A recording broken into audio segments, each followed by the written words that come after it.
welcome. We are wrapping up James chapter 4 this week, and I really wish that you were sitting here so that we could have a little discussion about this chapter.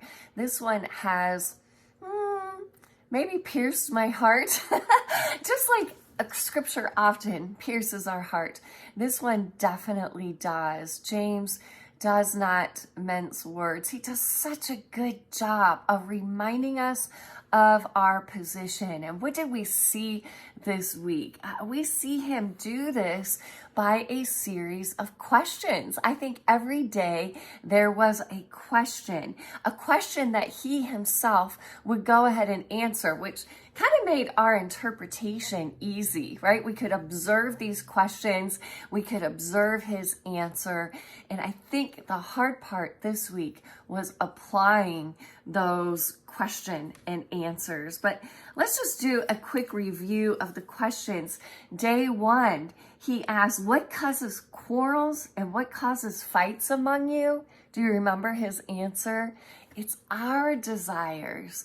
And we talked about, no, it's not his desires or her desires. It's not about the other person. James calls us to look at ourselves and our own desires, our own self-centered desires. And I was thinking about how desire is not necessarily a bad thing, that we sometimes desire good things. Like one of my desires is to have all of my grown-up kids come for a visit. They're scattered all over the world, actually. And so one of my desires is that we might be all together. Now, that is not a bad desire in and of itself, but it can be a selfish desire. It can become a selfish desire when I am placing unnecessary expectations on another person. Let's just say, if they can't get here, right? So does that make sense? Anyway, what causes quarrels and fights among you?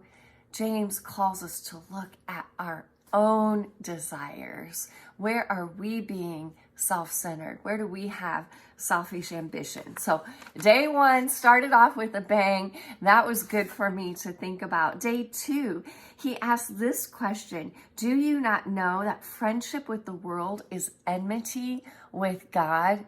So this whole week, I really feel zeroes down to this. Are we being a friend to God, or are we being the world's friend? And kind of unpacking that. For me, on this day, the main point was be a friend to God. And James tells us what that looks like.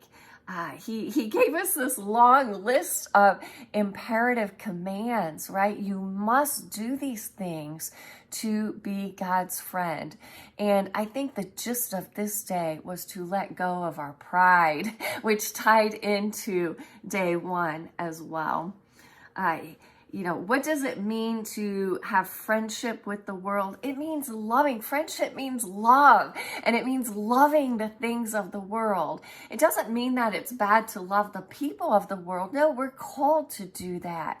But we are called, number 1, to love God. And by that example of us loving God will speak to others in the world too. So really, it boils down to, are we loving this world system? Are we wanting the things that the world wants? Money, power, fame, the worldly kinds of desires and passions, versus are we surrendering ourselves? Are we submitting to God? Are we drawing near to Him? Are we mourning our sin? Are we humbling ourselves before Him? And on this day 5 for these review and discussion questions, there are a few questions here that help us think about that. Think about what it looks like to humble ourselves, submit ourselves to God, draw near to Him. I think it's worth pondering, what does that look like? What does it look like to mourn and weep And what is it? Be wretched and mourn and weep, he says on day 2. Again, just recognizing that in and of ourselves, we are sinners. In and of ourselves, yeah, Carmen has pride. And so I have great need for God and for his grace. So mourning that sin, surrendering myself, humbling myself, recognizing that I have great need for God and his grace, because I am a sinner. I am prideful. Everything that James talks about, I fall into this trap, and we all should say the same thing. All right, so those were the first 2 questions. Day 3, I loved this one. James says, but who are you? Who are you to judge your neighbor? But who are you? And he talks about, again, he points us back to our words. He points us back to the way we slander and speak badly of one another, which links to judging one another in our hearts. And that there was this reminder that our words come from our hearts. But who are you to judge your neighbor? He reminds us that the judge is God himself. He reminds us of God's position, and he reminds us of our position, right? And that slides right into day 4 when he says, what is your life? What is your life? And he goes ahead and he answers it. Your life is but a mist. Your life is smoke that just disappears and ceases to exist. Contrast that with God. Who is God? God was, he is, and he ever shall be.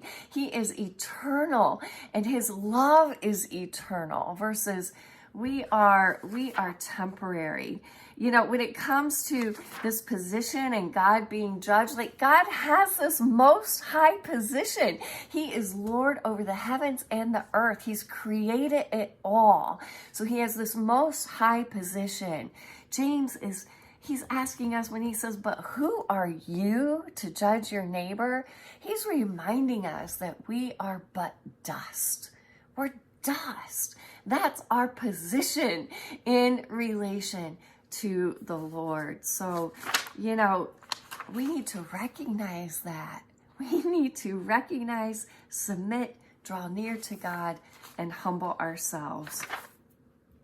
So we see in this week's passage in James chapter 4, he has this question and answer series, this dialogue that reminds us really of who God is, and then reminds us of who we are.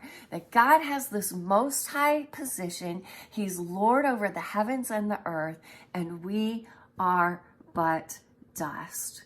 Yet, friends, how often do we view ourselves in a most high position? You know what I mean? How often do we put ourselves in a most high position and make life all about me, me, me, I? And we sort of, in a sense, seek to inch our way onto God's throne, or some kind of a throne where we have placed ourselves on it. We do that with that's what we're doing. We're putting ourselves in a most high position when we live for our own selfish desires, our own passions, when we are prideful, when we are boasting, when we are judging. We have put ourselves in a most high position. And James is like, no, you're but a mist. You're a vapor. You're smoke. You are dust. Who are you? You are dust. You are a mist. It is the Lord who is up here. So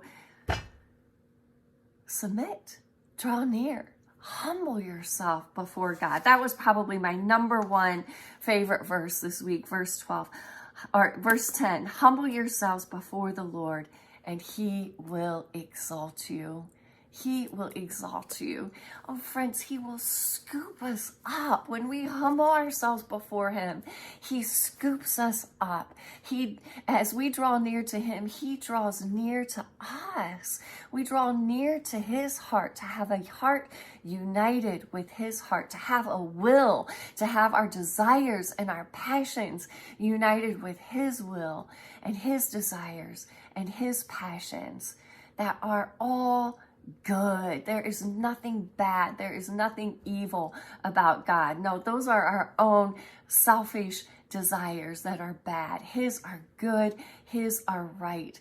So we submit ourselves. We humble ourselves. He scoops us up. We draw near to him. He draws near to us.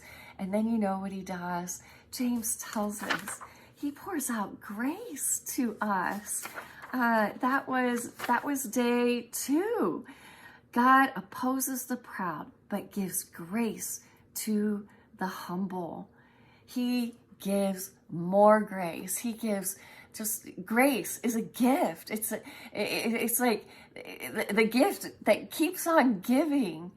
God continues to pour out his grace. So friends, let us humble ourselves that he might exalt us, that he might scoop us up and draw near to us and pour out his grace upon grace. That's where we want to live. That's what James is calling us to. I think James can sound a little bit harsh.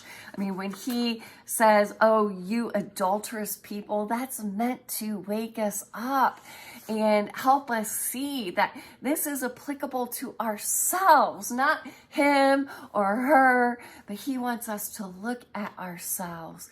And how have we been unfaithful to our God, to our heavenly husband who loves us and longs to pour out his grace to us, longs to scoop us up in his arms.